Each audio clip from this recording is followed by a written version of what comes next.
Alright guys, this is Adam Sachnoff with 10th Planet Jiu-Jitsu San Mateo.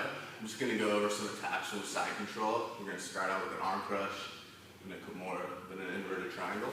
So let's go ahead and get in side control. Alright, so we're here. Let's say the guy is framing right here, he's framing right here.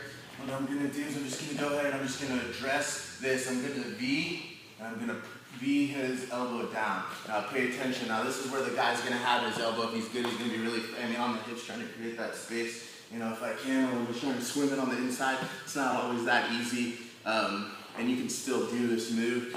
The guy is putting pressure on your throat, but it's going to be a lot harder. So we're here.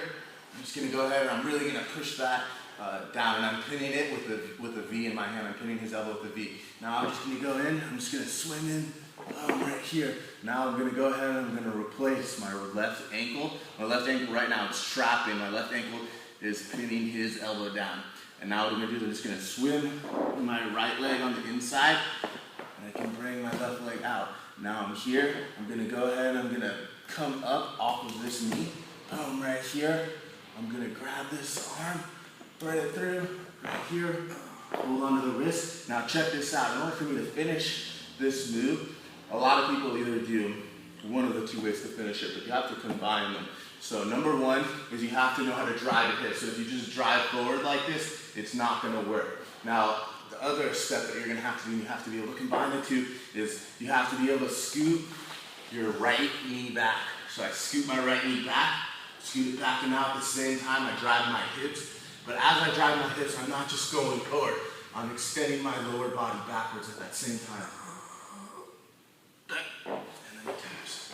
You don't even need to hold on here. You can also keep it in here and get it tapped out. Now, let's say for whatever reason he's not tapping. Now we can go ahead.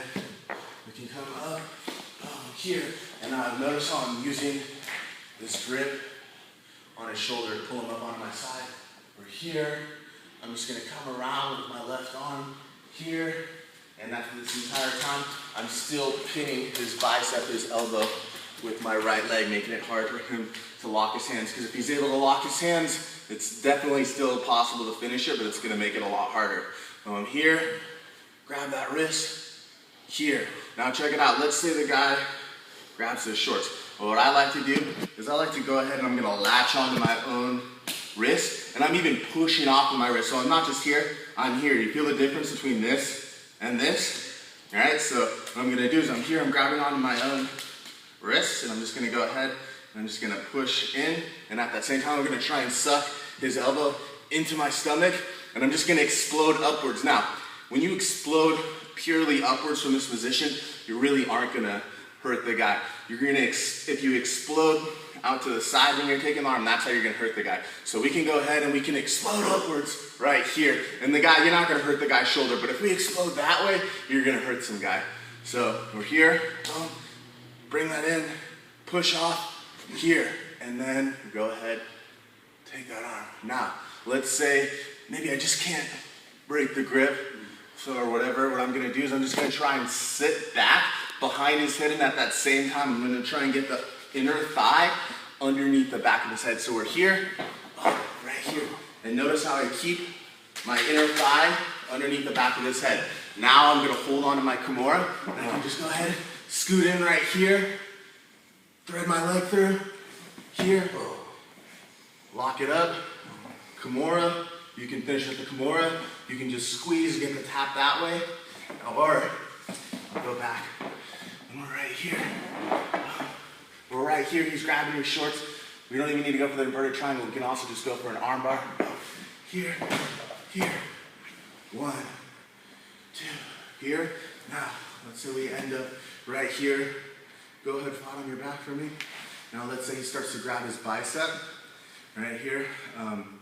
Hall and Gracie showed me this break, and I've had a lot of success with it. I really like it. So I'm here. I'm going to go ahead, I'm going to grab his wrist. I'm going to grab my own wrist, and we just have our basic kimura grip. Now, it's not just a matter of holding onto your wrist. You have to use your right arm. You have to push off of that wrist into his arm. And so he feels that extra pressure right here, here. Now I'm gonna go ahead and I'm gonna suck everything in to my stomach right here, and now I'm gonna push down with my right arm, and at that same time, I'm gonna lean back. He's either gonna tap, or he's just gonna let go. So if the guy holds on too tight, he forces the tap because he can't pull his arm out to alleviate pressure, or the guy will allow the pressure to get alleviated, and we can just go ahead and take the arms. All right, that was good.